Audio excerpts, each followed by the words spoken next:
Bienvenue sur EventCheck, le podcast pour les lieux événementiels. Plusieurs fois par mois, je pars à la rencontre de lieux événementiels aux structures diverses et variées. Ateliers, restaurants, bars, hôtels, centres de conférences, appartements d'entreprise, coworking, meeting room, mais pas que. Je donne aussi la parole aux acteurs et professionnels de notre secteur. Traiteurs, wedding planners, apporteurs, startups, etc. Le but, au-delà de vous partager leurs histoires et visions, est de mettre en lumière leur savoir-faire, conseils et bonnes pratiques. Du marketing digital à la stratégie commerciale, en passant par la relation client, nous passerons tout au peigne fin pour vous inspirer au quotidien et vous aider à booster votre activité. Je suis Clémence Ferraud, votre hôte, cofondatrice du CRM pour lieux événementiels BookingCheck. Et si vous voulez mieux me connaître, venez me rejoindre sur Instagram ou LinkedIn. Sachez que vous pouvez retrouver tous les épisodes d'EventCheck sur notre site internet bookingcheck.com, vous inscrire à notre newsletter via le site pour ne rien louper et en profiter pour découvrir notre blog aux 1001 astuces. Si vous aimez ce podcast, aidez-moi à le faire connaître en vous abonnant, en mettant 5 étoiles, en laissant un commentaire sur une plateforme d'écoute ou tout simplement en parlant autour de vous. Et puis, n'hésitez pas à m'envoyer un message sur hello@bookingcheck.com pour me faire vos retours ou me partager que vous aimeriez participer. Et maintenant, place à EventCheck, votre nouveau rendez-vous audio. Merci de nous rejoindre pour notre deuxième épisode hors série en collaboration avec JL Event. JL Event me fait l'honneur d'imaginer avec moi 3 épisodes inédits dans le cadre d'une série appelée Demain. Demain est un nouveau format d'épisode que je vous propose sur EventCheck pour découvrir ou réfléchir au futur de notre secteur et de nos métiers. Aujourd'hui, je vous propose de rencontrer Alexis de Gérard, directeur du salon Polytech, et Charles de Lorgeril, directeur de la RSE au sein du groupe JL Events. Et nous avons fait cet épisode en direct des coulisses du salon Polytech qui vient d'avoir eu lieu en octobre. Nous parlerons ensemble d'innovation environnementale, côté solution avec Alexis et mise en pratique dans l'événementiel avec Charles. Tout un programme. Alexis nous présentera entre autres le fameux salon Polytech, les domaines couverts par les exposants, le contenu exclusif créé sur le salon et aussi tout au long de l'année pour accompagner les entreprises dans leurs diverses transitions. Charles, lui, nous expliquera comment tout cela prend forme au sein du groupe JL Events, c'est-à-dire par exemple comment sont choisis les projets, comment passer du projet à l'action. Bref, une introduction qui j'espère vous donnera envie de faire de vos lieux des acteurs du changement pour un avenir plus respectueux de notre planète à tous. Bonne écoute!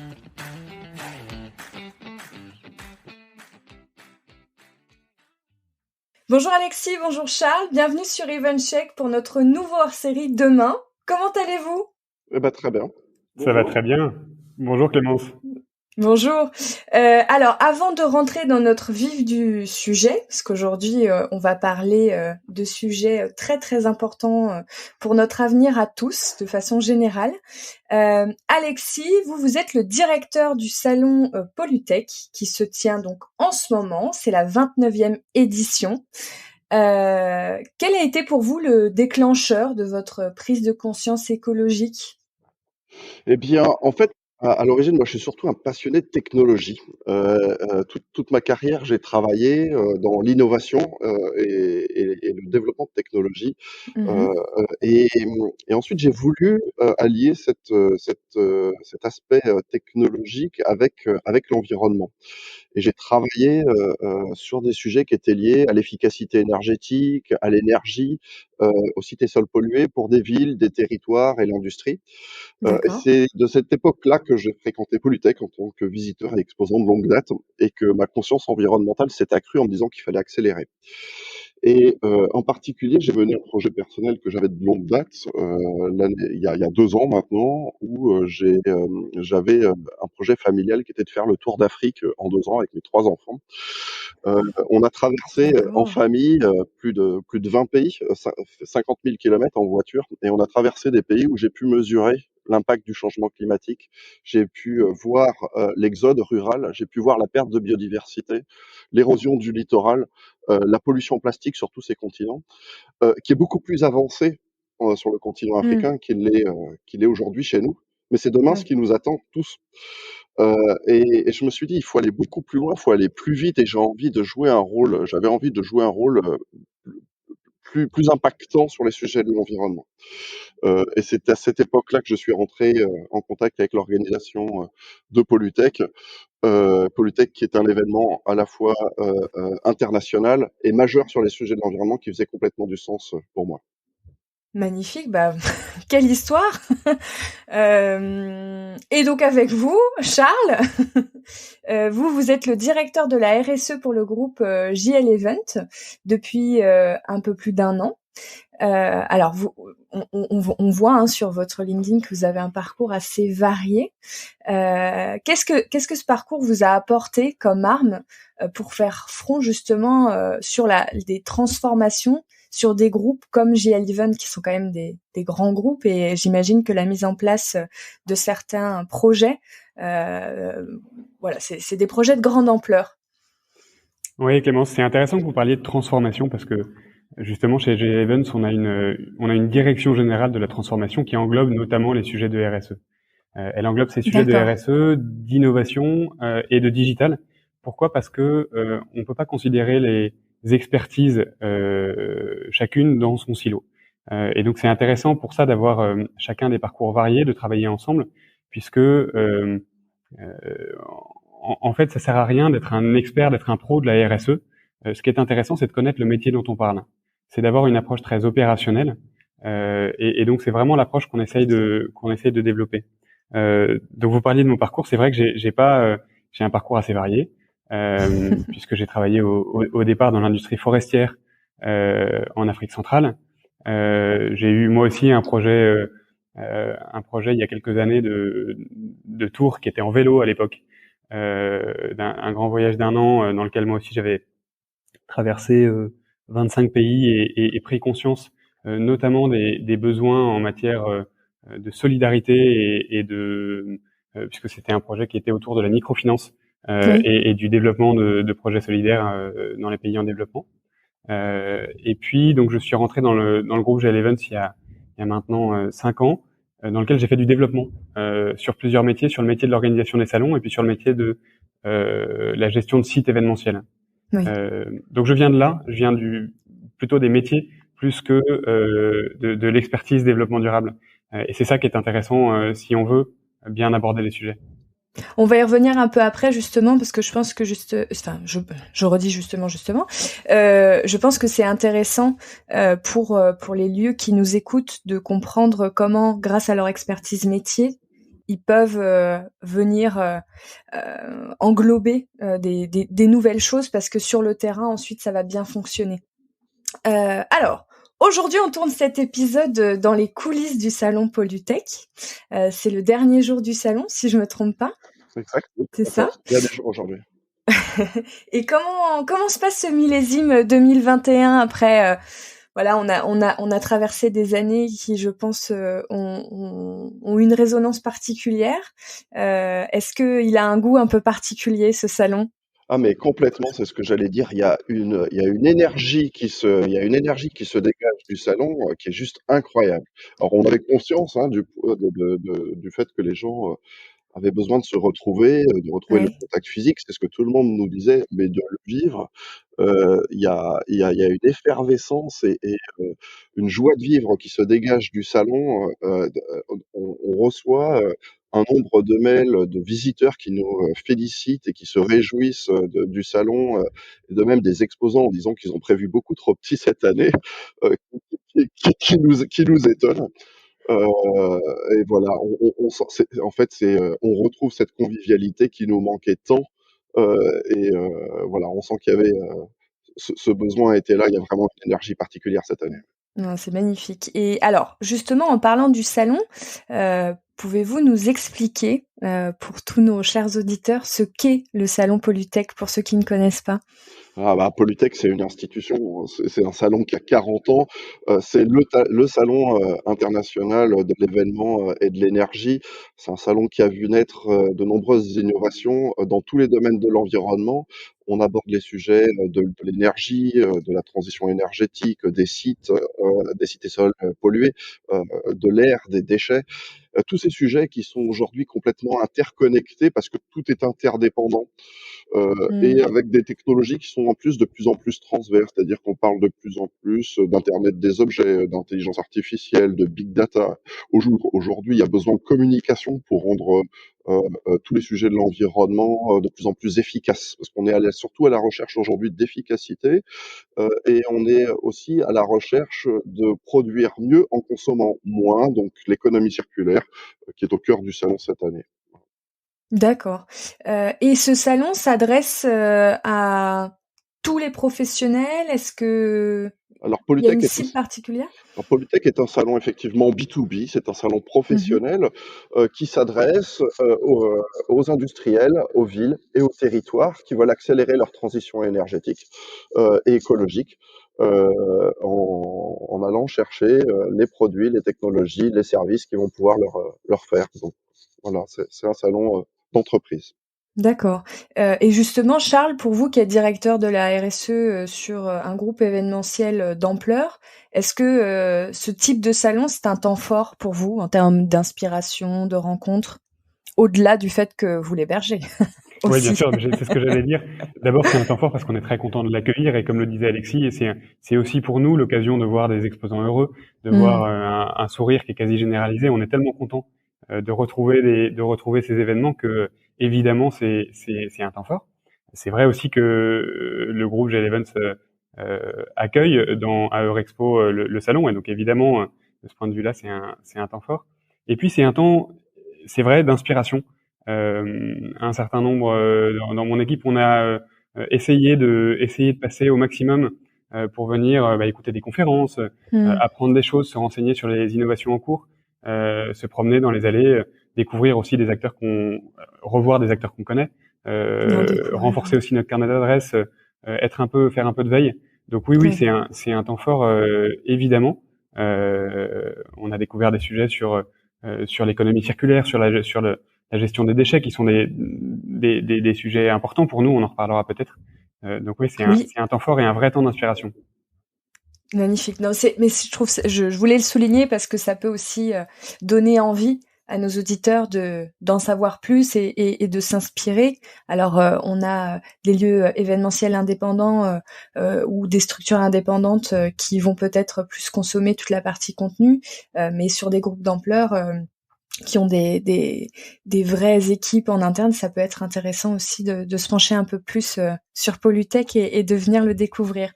Est-ce que justement, Alexis, vous mettez en place certaines initiatives au sein du salon, certainement en partenariat avec JL Event, pour être acteur dans l'innovation environnementale déjà sur cet événement, pour montrer un petit peu des exemples d'actions concrètes? Oui, tout à fait. Alors, en réalité, on fait déjà beaucoup, mais il faut qu'on aille beaucoup plus loin. Et dans ce contexte de crise Covid, en fait, on a un certain nombre de projets qu'on souhaitait mettre en œuvre et accélérer, sur lesquels on n'a pas pu aller au bout cette année parce que les contraintes ont été trop fortes D'accord. d'un point de vue sanitaire, et qu'il a fallu déjà traiter ce point de vue-là. Mais ce qu'on a voulu garder sur cette édition de Polytech, c'est déjà de communiquer sur tout ce qu'on fait. Parce que je me suis rendu compte à quel point aujourd'hui c'était pas connu de nos exposants, nos visiteurs, tout ce qui était mis en œuvre. Je pense notamment à tous les sujets qui sont liés à l'éco-conception des stands, aux économies de transport qu'on permet de faire à travers du groupage, par exemple, D'accord. au tri qu'on fait Oui. sur le site. Je pense aussi, même dans mes équipes, les gens ne le savaient pas, que on fait le choix d'avoir de la moquette 100% recyclable, qui est ensuite transformée en billes de plastique, qui est réutilisée ensuite dans l'industrie automobile. Alors, D'accord. c'est des investissements qui nous coûtent plus cher, mais qui nous paraissent indispensables de faire, qui plus est quand on s'appelle Polytech. C'est également, bien entendu, et Charles en parlera avec moi, des choix qui sont faits par JL Event pour nous accompagner en tant qu'organisateurs dans des choix de restauration qui tiennent compte de circuits courts, de restauration responsable, par exemple. Très bien. Il y aura peut-être un petit article à faire pour montrer comment est-ce qu'on peut faire un salon éco-responsable ou éco-pensé. C'est très intéressant. Je pense qu'il y a plein de sujets à creuser sur cette partie-là. Donc merci pour tous ces exemples. Est-ce que cette année, Alexis, vous avez fait des belles découvertes ou retrouvé des acteurs que vous trouvez pertinents de partager avec nos auditeurs du monde de l'hôtellerie-restauration, de l'événementiel aujourd'hui, des choses qui, pour eux, font vraiment sens et sur lesquelles, voilà, vous pensez que c'est important déjà, c'est important d'y aller, là. Je pense que il faut vraiment qu'on se dépêche. Mais c'est vrai que parfois, tout ça, pour certains, c'est flou. Donc, si vous avez des petites, des petits noms que vous voulez nous glisser. Alors non, ou des sujets. J'ai pas franchement de nom. Je pense que c'est surtout toute la filière qui a été contente de se retrouver en fait. Je pense qu'on a tous eu marqué, la filière événementielle a été particulièrement touchée par ces derniers mois et ces dernières Oui. années. Et que cette énergie, on l'a ressentie également dans la préparation du salon, tous monteurs, démonteurs, traiteurs, nous organisateurs et vous qui nous hébergez. On a dû organiser les choses dans un temps beaucoup plus contraint que d'habitude. On a tous eu des difficultés dans des organisations, mais qui ont été rendues fluides parce qu'on avait envie que ça marche et on avait envie de travailler ensemble. Voilà, et c'est ça que je retiendrai surtout de la période qui est passée. C'est cette énergie qui s'est dégagée, cette fluidité dans les échanges et cette envie de travailler ensemble. Tout le monde s'est nourri les uns des autres. Ça a rechargé les batteries de tout le monde. Mais complètement.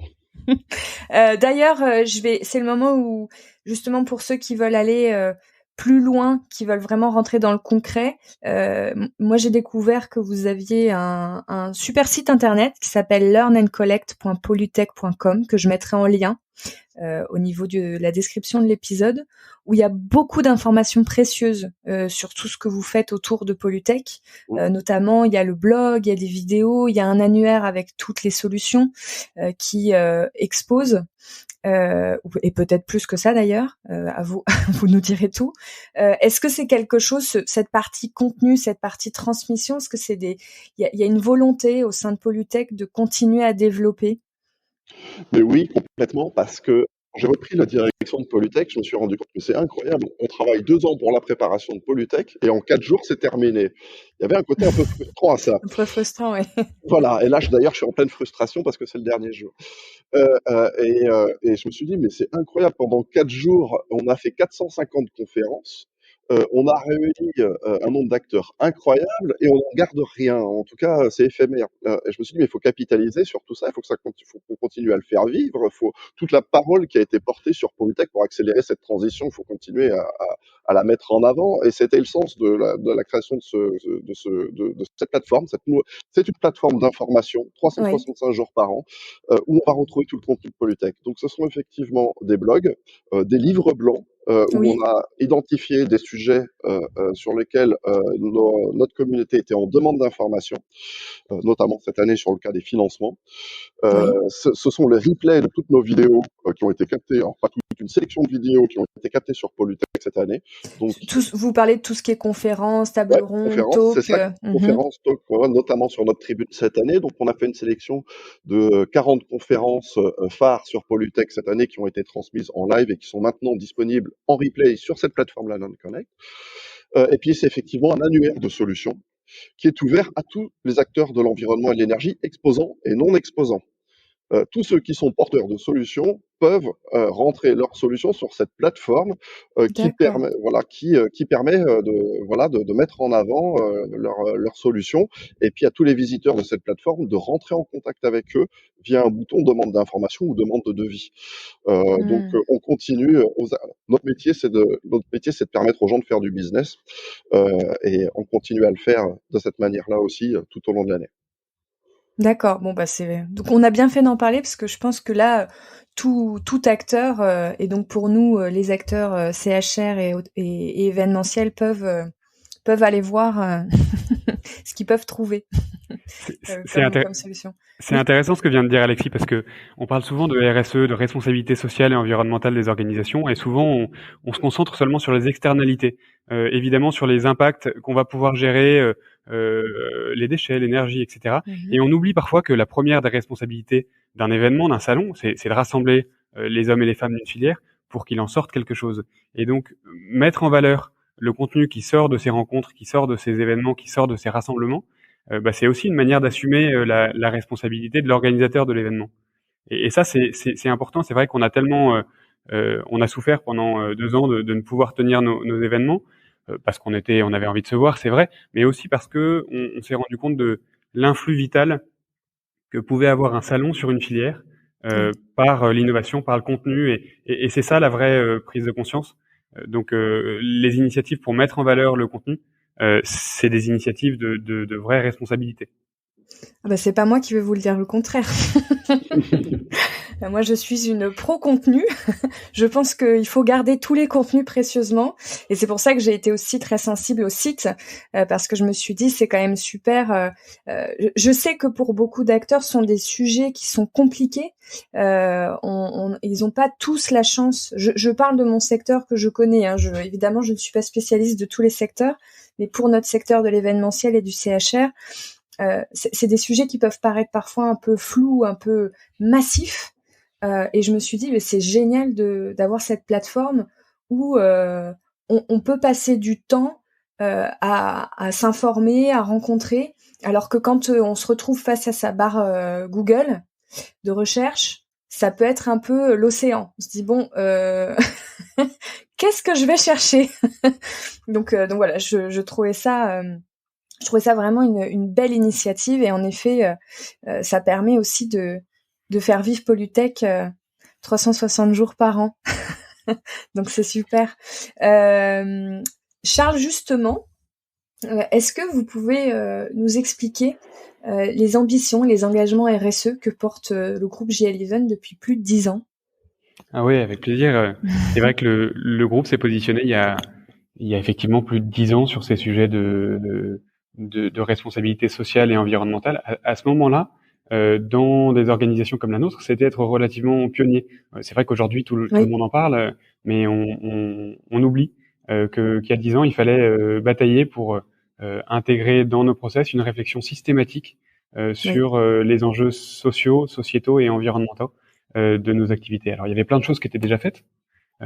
C'était pas évidemment l'idée n'était pas de tout révolutionner, mais voilà, avoir cette réflexion, cette veille, accompagner les équipes dans les différents métiers qu'on a, c'était important. Donc cette démarche, elle s'est construite il y a 10 ans pour l'ensemble des activités du groupe GL Events.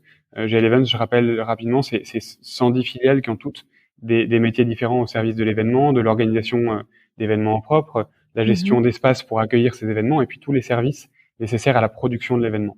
Donc des enjeux qui sont systématiquement différents. Et il a été question de faire tout un travail d'entonnoir pour identifier les enjeux, interroger nos parties prenantes, nos clients, nos partenaires, les institutions qui nous entourent, nos collaborateurs, pour comprendre quels étaient les enjeux sur lesquels on était attendu. Et en réalité, il faut être très simple. C'est ce que je disais tout à l'heure. La première de nos responsabilités, c'est de rassembler les gens. Et c'est de rassembler les gens pour qu'ils en sortent de la valeur durable. Donc on a trois grands axes d'engagement. Le premier répond à la responsabilité vis-à-vis de la société. Quelle est notre responsabilité vis-à-vis de la société? Eh bien, c'est par nos expertises, par nos savoir-faire, d'assurer la qualité du service et de l'accueil, assurer systématiquement un esprit de service dans tous nos métiers, un esprit de service du visiteur, du participant à l'événement. Et puis 2, autour des événements concerts qu'on accueille, qu'on organise, permettre que ces événements créent de la valeur locale, que la file de taxi qui est devant Eurexpo cet après-midi profite véritablement des retombées de l'événement, que les hôteliers, les restaurateurs, toute la filière qui est autour travaille main dans la main, et que autour de nos événements, on arrive à créer de la valeur pour les territoires. Donc ça, c'est la responsabilité vis-à-vis de la société. Le deuxième aspect, c'est la responsabilité qu'on peut avoir vis-à-vis du monde de demain, de l'environnement. Et là-dessus, dans nos métiers, on a 2 grands enjeux. Le premier, c'est de préserver les ressources qu'on utilise pour la production de nos événements, préserver maîtriser nos consommations d'énergie, la production de déchets, etc. Et puis le deuxième, c'est de mettre en valeur et de continuer le travail qui est très ancien, qui est dans le cœur de nos métiers de location de matériel, qui est un travail d'économie circulaire. Notre responsabilité, c'est de permettre la mutualisation des équipements nécessaires à l'événement entre tous les utilisateurs différents. Qu'à la fin d'un salon, on ne jette pas tous les stands, qu'on ne jette pas tout le mobilier, qu'on recycle la moquette, etc. Tout ça, ce sont des engagements d'économie circulaire sur lesquels le groupe travaille beaucoup, innove, veille, recherche pour maîtriser au maximum nos impacts et que l'héritage derrière l'événement soit positif, y compris pour l'environnement. Et puis, le troisième sujet, évidemment, c'est notre responsabilité vis-à-vis des gens avec qui on travaille. C'est notre responsabilité sociale avec nos équipes. Et donc, c'est évidemment encourager l'esprit d'équipe, être au quotidien dans des initiatives qui favorisent l'épanouissement des personnes avec qui on travaille. Et puis, c'est aussi aller chercher le deuxième cercle, embarquer avec nous ceux qui sont pas immédiatement dans nos équipes. Ça veut dire développer des programmes en matière d'insertion, avoir recours au maximum à l'économie sociale et solidaire dans l'organisation de nos événements. Aller vraiment chercher ceux qui sont en marge de nos métiers et qui ne demandent qu'à participer à ce travail de service autour des événements. Donc voilà, ces trois grands axes, le sociétal, l'environnemental et le social, qu'on a résumé, nous, en interne autour de programmes qui s'appellent Think Green, Think Local, Think People, Think Safe et Think Ethics, alors, qui sont relativement transparents, même s'ils sont en anglais, et qu'on essaye de diffuser au maximum pour aider nos équipes, toutes nos filiales, dans la tenue de leur plan d'action et l'identification des différents enjeux qui sont les leurs, à chaque fois qu'ils viennent des métiers. Et donc, on dit souvent que le fait d'avoir dans un coin une direction de la responsabilité de l'entreprise ne déresponsabilise pas tout le reste de l'entreprise. Hein. Il suffit pas de mettre dans un coin 5 personnes avec une casquette verte et un petit sifflet pour que l'entreprise soit responsable. Donc c'est vraiment l'enjeu d'imprégner les métiers et les process. Très bien, et merci beaucoup pour cette explication précise. Est-ce que d'ailleurs on peut retrouver sur le site internet de JL ou ailleurs ces piliers, ces engagements, comment ça s'articule? Est-ce qu'il y a parce qu'il me semble qu'il y a des informations qui sont publiques pour ceux qui veulent un petit peu creuser tout ce que vous faites. Vous pouvez être une grande source d'inspiration aussi. Alors j'espère, même si on est perfectible, faut toujours être très très modeste dans cette matière-là. Mais oui, il y a plein d'informations qui sont accessibles alors d'abord évidemment sur le site internet du groupe, et puis dans nos rapports d'activité, dans lesquels on accorde une part très importante à ces sujets de développement durable, d'engagement sociaux et sociétaux, et dans lesquels on décrit complètement notre démarche d'amélioration continue et les initiatives qu'on prend chaque année. D'accord. Parce que j'ai vu certaines choses que je trouve que très intéressantes, et je pense que ça peut être une source d'inspiration, et vous disiez qu'on est tous perfectibles, mais c'est en collaborant que aussi on avance. Donc je trouve ça bien qu'on puisse se partager les choses. Est-ce que Alexis, vous avez trouvé que justement la crise de la Covid a eu un impact sur les consciences autour de la RSE dans notre monde? Oui, clairement, oui, bien sûr. Déjà, je pense que la crise, elle a fait conscience. On a pu voir qu'il y a eu des ruptures d'approvisionnement dans plein de domaines industriels et d'approvisionnement. Donc, je pense que ça a fait prendre conscience à quel point il fallait qu'on revienne peut-être à des circuits courts. Donc, ça, c'est une première chose. Je pense aussi, ça a fait prendre conscience à la population également que la perte de biodiversité était peut-être un petit souci qui allait nous impacter nous directement, êtres humains, à court terme, parce que finalement, si on a une émergence aujourd'hui de ces virus, c'est parce que on touche de manière trop impactante la nature, et ça a un impact sur la perte de biodiversité. Et voilà, donc, et je pense que les événements de cet été, où on a pu voir les changements climatiques qui nous impactent directement, et le dernier rapport du GIEC ne font que renforcer l'urgence d'accélérer sur tous ces sujets aujourd'hui. Nos actions. Et Charles, sur le secteur événementiel, vous sentez aussi que, parce qu'on a été quand même un secteur particulièrement touché, chahuté par cette crise, est-ce que vous avez senti que tous ces engagements prenaient de l'ampleur, étaient accélérés par la crise? C'est même spectaculaire, Clémence. Je trouve. On C'est de sent, bonnes nouvelles. on sent de la part de tous, des exposants des salons, des organisateurs d'événements, de nos clients, de nos fournisseurs, qu'à la fin de cette vague qui a été évidemment terrible, mais qui a aussi suscité une vague de solidarité Oui, très réelle dans nos filières. Hein. Un peu de partout, on a vu tout naître à fait. des projets qui sont dans lesquels les équipes qui de facto n'avaient pas de travail puisque leurs activités étaient en fermeture administrative, se sont mises au service de leurs écosystèmes, de leur territoire, etc. Et ça a laissé des traces qui sont très durables. Alors c'est difficile de savoir à quoi c'est dû. Est-ce que c'est aussi parce que c'est un élan vital qui est resté? C'est quand on dit parfois que c'est quand la voiture est à l'arrêt qu'on essaie de faire des réglages. Alors là aussi, nos activités ont été à l'arrêt. On a essayé de repenser ce qui pouvait être amélioré pour l'avenir. Mais ça se traduit vraiment dans les attentes aujourd'hui, de nos collaborateurs qui reviennent, qui sont très motivés, qui veulent changer les choses, changer les manières, les mentalités, les manières dont on procède, dont on travaille. Et puis on le sent clairement de la part de nos clients et de nos grands clients, qui notamment dans leur démarche achat, c'est très frappant. Hein, dans les démarches achat aujourd'hui, il y a des critères environnementaux, des critères sociaux qui prennent une large part de l'évaluation des offres, des projets qu'on soumet. Et ça, c'est nouveau, ça vient pas de nulle part, ça avait été préparé depuis des années. Mais à la fin de ces 2 ans, c'est vrai que le gap est très impressionnant. Oui, je vais compléter effectivement à travers les échanges que j'ai pu avoir sur le salon.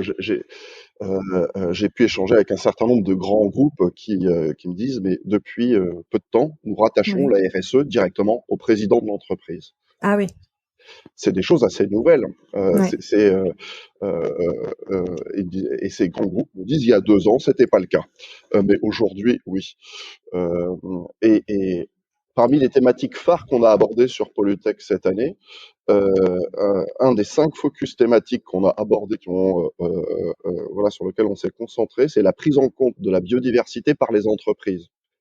C'est pas nous qui l'avons décidé, Polytech. Ce sont les syndicats professionnels et les fédérations de tous les métiers représentants sur Polytech qui nous aident à organiser le salon et à déterminer les axes stratégiques en fonction de l'intérêt des entreprises.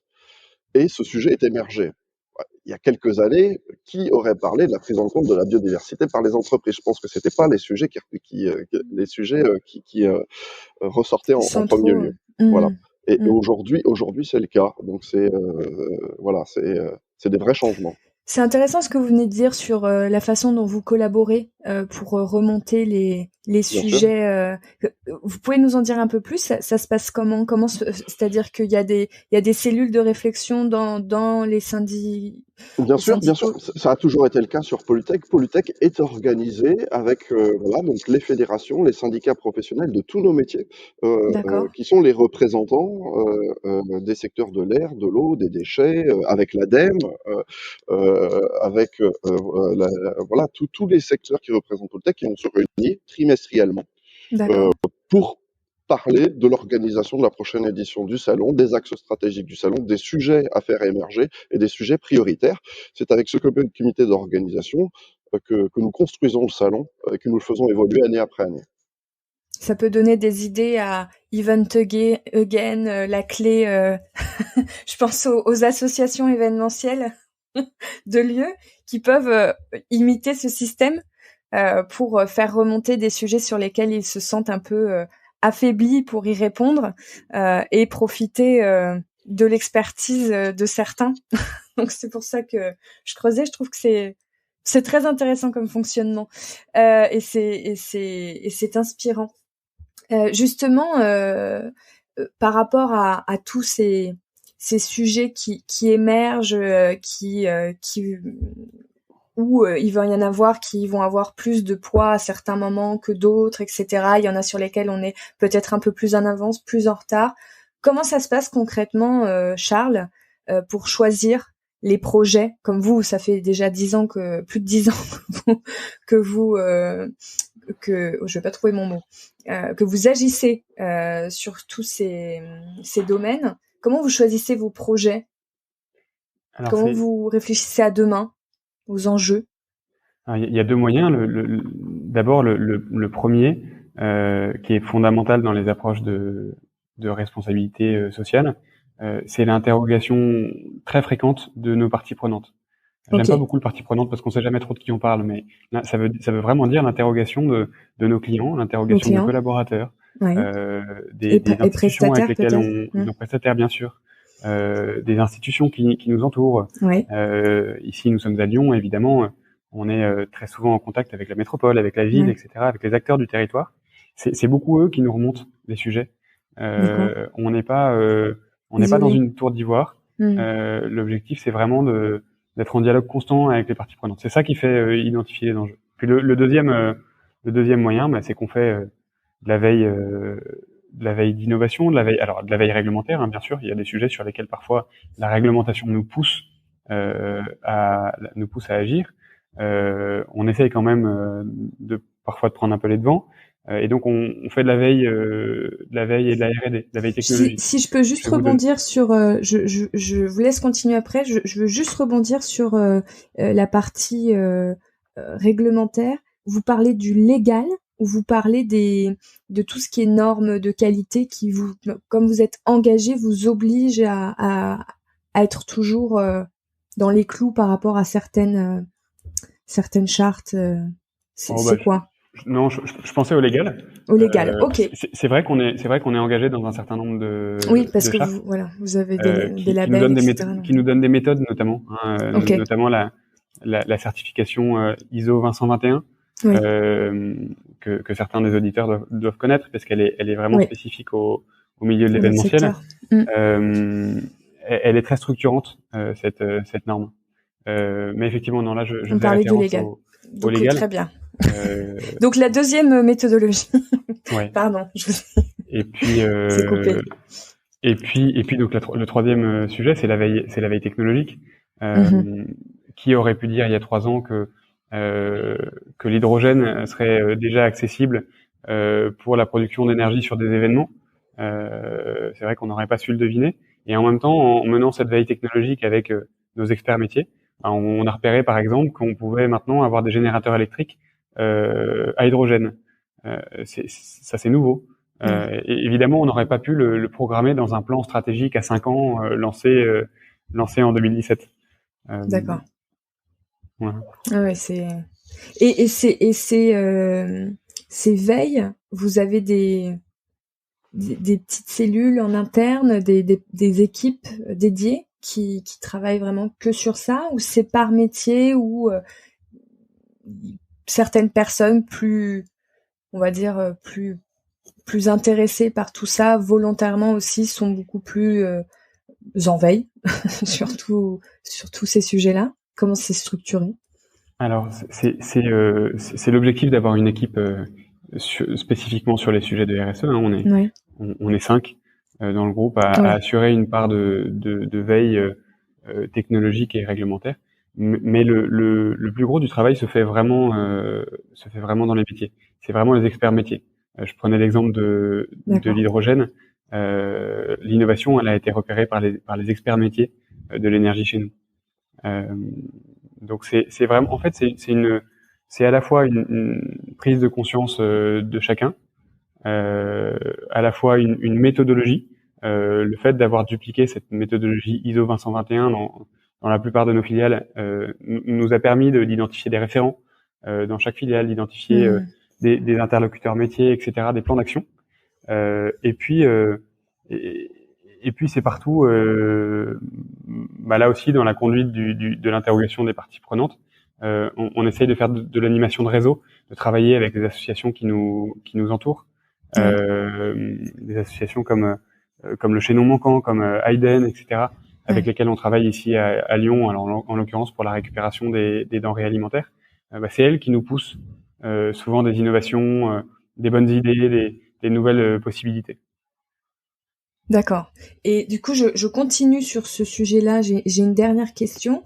Une fois que, on va dire, le projet est, vous l'avez défini, comment on passe de ce projet à la réalité sur des structures aussi importantes que les vôtres? Parce qu'il y a une diffusion, vous disiez, il faut imprégner tous les métiers, imprégner tous les collaborateurs. Comment vous faites ça? Comment vous arrivez à diffuser? C'est difficile, je suis pas sûr qu'on le fasse bien. Alors c'est beaucoup de méthodes qui est difficile à adresser, mais donc c'est pour ça que je reviens sur cette norme 2021 qui est pas du tout qu'un label et un petit logo, un petit coup de tampon en dessous de notre logo. C'est vraiment une méthode qu'on essaie de faire vivre, qui nous permet d'identifier des plans d'action et des référents. C'est sur ces référents qu'on s'appuie beaucoup pour dupliquer des bonnes idées et puis pour la mise en place de projets. Ce qui est compliqué évidemment dans une grosse organisation, c'est que en faisant des allers-retours entre le siège qui a un projet et le terrain qui a ses réalités, évidemment on perd du temps. Et donc il faut toujours trouver le bon équilibre pour que ce soit celui qui est capable de porter le projet, qu'il porte au bon niveau toujours, être dans la subsidiarité, dans le portage du projet au bon niveau. Heureusement, on est dans des métiers où on a un peu l'habitude de faire accoucher des projets, de cette gestion de projet et de la tenue des délais. Donc on s'appuie beaucoup sur des équipes qui sont très motivées. Donc ce que vous disiez un petit peu avant, quand on parlait de définir les projets, en fait, ce système de référent est très important. C'est un maillage qui est très important pour vous, pour aller dans l'action. Oui, absolument. Absolument, parce que c'est notamment un maillage qui permet de couvrir, dans un groupe, il y a des filiales qui sont très matures, puis il y en a qui le sont moins. Celui d'avoir des référents qui sachent quelle est leur responsabilité, qui sachent que leur responsabilité, c'est de porter le plan d'action social et environnemental dans leur filiale, qui sachent que aussi on va d'une certaine manière, les évaluer là-dessus, qu'une partie de leur rémunération va être calculée sur des enjeux environnementaux et sociaux. Le fait que les rôles soient clairement définis, c'est ce qui permet aussi dans les filiales les moins matures que les sujets avancent. Mais vraiment, le moteur, le carburant le plus fort, c'est la motivation dans les filiales qui sont les plus matures. D'accord. Justement, en parlant de maturité, Alexis, est-ce que pour vous, il y a des leviers de comment je pourrais dire, de changement au sein des entreprises et des organisations qui sont plus accessibles que d'autres?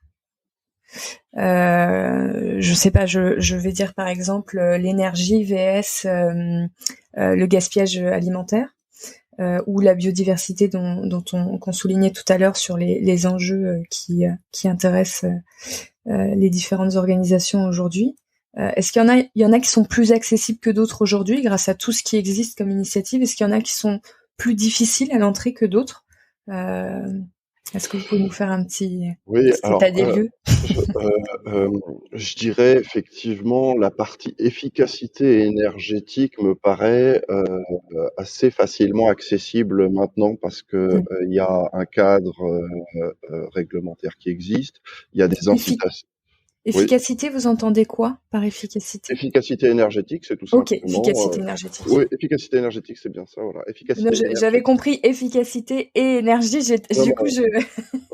Pardon, c'est moi. Je parle bien d'efficacité énergétique parce qu'aujourd'hui, c'est bien maîtrisé, les technologies existent, il y a un cadre réglementaire et puis il y a également des incitations gouvernementales qui sont là et qui accompagnent ces projets, qui fait qu'elles sont souvent avec un retour sur investissement très rapide pour les entreprises. Alors c'est le cas notamment dans la maîtrise du chaud, dans la maîtrise du froid, dans l'éclairage, dans toutes les utilités qu'on retrouve dans les bâtiments, les industries, etc. Et c'est également le cas dans tout ce qui est énergie renouvelable. Tous les acteurs qui ont des parcs de bâtiments importants il y a des solutions à mettre en œuvre qui peuvent être intéressantes en termes d'énergie renouvelable, parce que là aussi, des technologies deviennent de plus en plus matures avec des retours sur investissement qui baissent. Euh, euh, euh, Après, voilà, il y a effectivement, j'ai rencontré en prenant la direction de Polytech des sujets qui étaient plus complexes. Je me suis rendu compte que c'était des sujets plus difficiles à adresser parce que Oui. les filières sont en train de se constituer ou d'évoluer. C'est tout ce qui est la partie effectivement tri, déchets, organisation, organisation du tri et traitement des déchets, où il y a certainement encore de l'efficacité à trouver pour faire plus et mieux. D'accord, ça reste encore des sujets compliqués parce que ça demande à toutes les équipes d'y mettre un petit peu de soi. Est-ce que c'est là Oui, que ça... parce qu'il y a de la coordination à trouver, Ouais. parce que il y a de l'efficacité à trouver dans la chaîne logistique, et ouais, je pense qu'on peut, et parce que ça demande, dans nos métiers, nous avons beaucoup de flux de matières différentes et avec derrière des traitements de flux qui sont très différents les uns des autres. Et voilà, il faut arriver à optimiser ces flux matières et leur retraitement. D'accord. Et je peux revenir sur quand vous parlez du focus sur la biodiversité. Est-ce que vous pouvez nous aider à comprendre concrètement qu'est-ce que ça peut être comme type d'action au sein d'une entreprise? Ah bah, au sein d'une entreprise, ça peut être dès la conception d'un projet, que ça soit dans le domaine du BTP, que ce soit dans le domaine de projets d'infrastructure, dans le projet de concevoir une ville ou un territoire, la manière dont on va insérer, dont on va concevoir ces espaces pour permettre à la biodiversité de subsister et de se développer. Hmm. Donc c'est concevoir des espaces verts, c'est laisser la place et la vie à des êtres ou à des bois qui n'existent plus aujourd'hui et qui permettent, même dans des espaces qui sont construits, qui permettent à la biodiversité de créer. On le retrouve également dans la manière dont on fait l'agriculture aujourd'hui. Oui. Voilà, aujourd'hui, on est arrivé sur de l'agriculture qui est parfois un peu trop intensive, où on retrouve plus des limites de terrain ou qui permettent de subsister des haies et à la Oui. biodiversité de continuer à subsister. Donc voilà, c'est vraiment tout un tas de prises en compte, de réflexes, de manières de faire les choses qui permettent même, par exemple dans des villes, aux abeilles de continuer à polliniser, même dans les Oui. villes. Donc, cher créateur de lieux événementiels, C'est ça. si vous avez des projets de construction ou de repenser des vieux bâtiments, Et oui, pensez à la biodiversité. je donnerai un exemple tout simple, c'est vous avez pour beaucoup d'entre vous, je suis sûr, le souvenir de traverser la France pour vos vacances et d'avoir vos vitres collées d'insectes à l'arrivée de votre retour de vacances. Ça n'existe plus aujourd'hui. Je suis surpris de voir qu'en faisant 500 kilomètres en traversant la France, mon pare-brise est nickel. C'est un peu Oui. préoccupant. Ouais, je suis d'accord. Merci beaucoup Alexis, merci beaucoup Charles d'être venu nous parler de ces sujets brûlants, en tout cas personnellement qui me touchent beaucoup. Donc c'est avec beaucoup de fierté, de joie que je vous donne la parole aujourd'hui sur EvenCheck. J'espère que on va vers du mieux et qu'on y va vite. Je mettrai tous les liens qu'on a évoqué sur le descriptif du podcast. S'il y a des choses à ajouter, n'hésitez pas, on pourra rajouter. Et ben merci pour toutes vos actions et toutes ces inspirations que vous donnez au monde de l'entreprise et du coup à notre monde, notre secteur de l'événementiel. Je vous souhaite une très belle fin de salon. Avec, Merci beaucoup. j'espère, une clôture tout aussi riche en émotions que ces derniers jours. Ouais, elle le sera, c'est déjà programmé ce soir. Ah bah magnifique, je penserai à vous alors. Merci pour tout et puis bah on suivra avec intérêt la suite des aventures de Polytech et des mises en place sur la transformation et le RSE chez JL Event. Merci pour votre Clémence. invitation. Avec plaisir. Au revoir.